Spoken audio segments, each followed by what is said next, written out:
Hi, friends. I'm back. The internet is very crowded these days of the COVID-19 shutdown, and so I apparently lost my connection to Facebook. So I'm just rebooted the system, and I'm now back, and I'm going to pick up from the start. I'm Scott Giles. I'm a life coach and a certified hypnotist, a consulting hypnotist.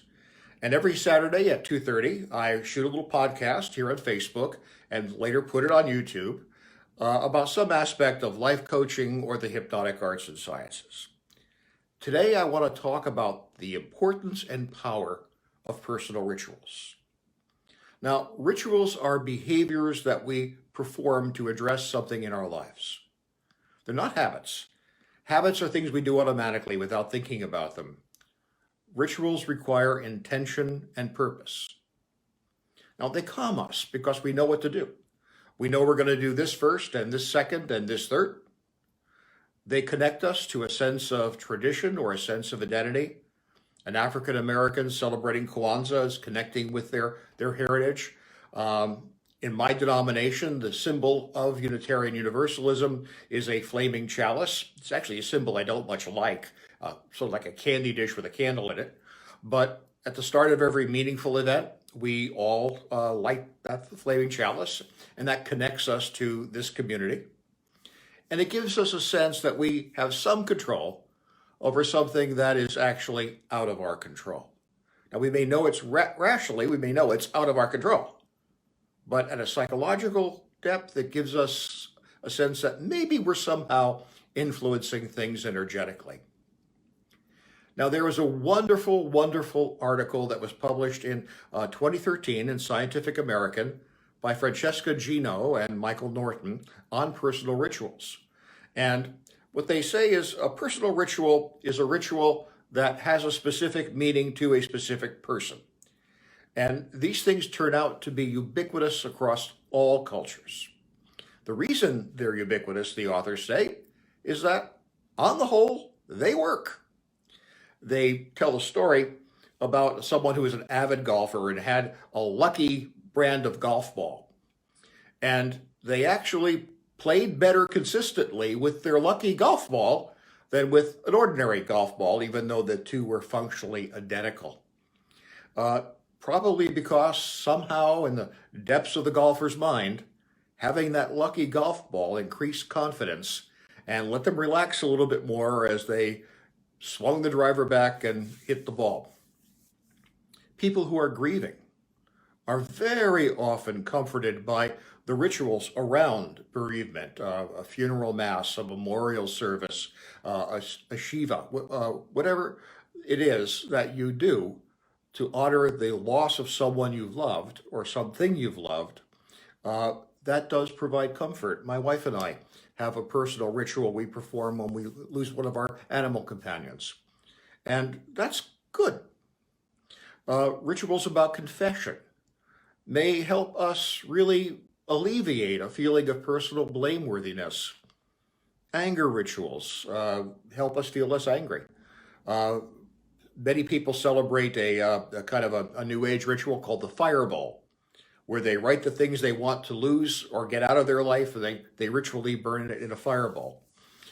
Some people, when they have a romantic breakup, will take photographs of the former significant other and will ritually shred them or whatever, and that helps them release things.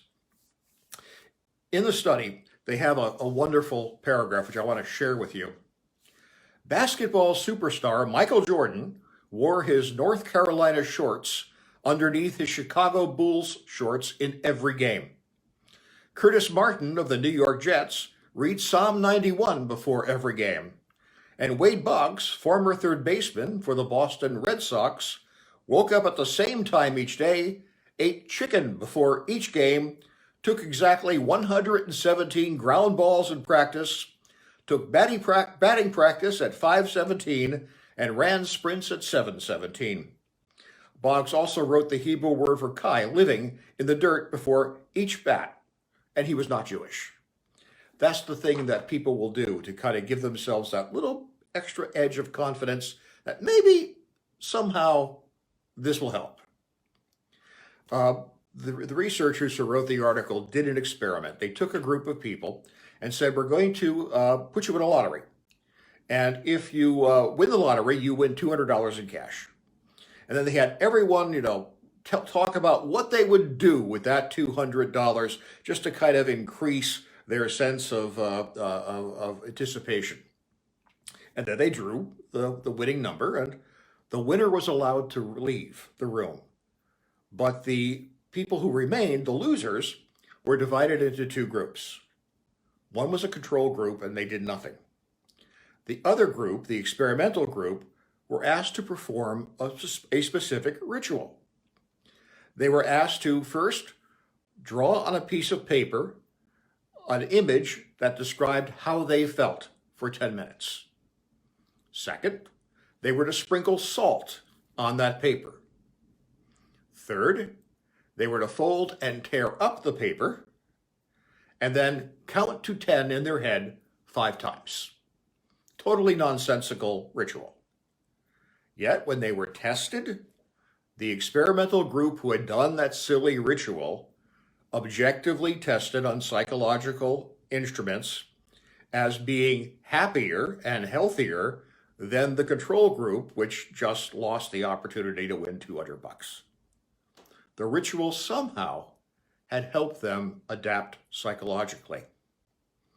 And one of the things they discovered as they repeated this experiment is the more complex the ritual was, even though it didn't make any sense, the better it worked. Now, this relates to something that I experienced when I was a very, very young person. A lot of you know I left home at an early age. As part of that, I was taken in and shown great kindness by an African-American man who practiced the Caribbean religion of voodoo, actually more properly called Voodoo. This was a religion that began in Africa. It came to the Western Hemisphere with the slave trade. It settled in Haiti, mixed with French Catholicism, becoming Voodoo. When it settled in Cuba, it mixed with Spanish Catholicism and became something called Santeria. And when it went to the South American area, it mixed with that version of Catholicism, which I guess is a Portuguese Catholicism, and became something called Umbanda. Each of these communities or folk religions are very different, but they have a lot of similarities and overlap. And one of the things that in Voodoo, let me be clear here, I never practiced any of these religions. I was simply befriended by a person who did. But one of the things that they would do is make something called a gris-gris. And someone would come to the practitioner with a personal problem, and the practitioner would make a charm. Typically, these are little bags, and they would put various objects in bags and tie them with a thread, and it would be given to the person, and then they would be told to do a specific ritual, often a very complex one. Go to the cemetery on the night of the waning moon, walk around your mother's grave 4 times counterclockwise, and so on and so on and so on. Lots of little steps. And they helped. People felt better about whatever was troubling them for exactly the reason described in this study. The more complex the ritual is, the greater the degree of psychological change it causes. And even though there's no causal connection between the ritual and actual events, performing the ritual actually may help that event come true. Carl Gustav Jung, a famous psychoanalyst, talked about something called synchronicity, which he called an acausal principle, meaningful events and circumstances. So when you do something like a personal ritual, it doesn't actually change the world, but it does change you. And that makes it easier for the changed you to change the world. And that's the power and the importance of personal ritual. Hey, thank you for your attention today. I will be back next Saturday at 2:30 with a different talk, and I'm going to be talking about changing the people around you. I hope you'll join me. As always, if I can be of help to you, please feel free to reach out.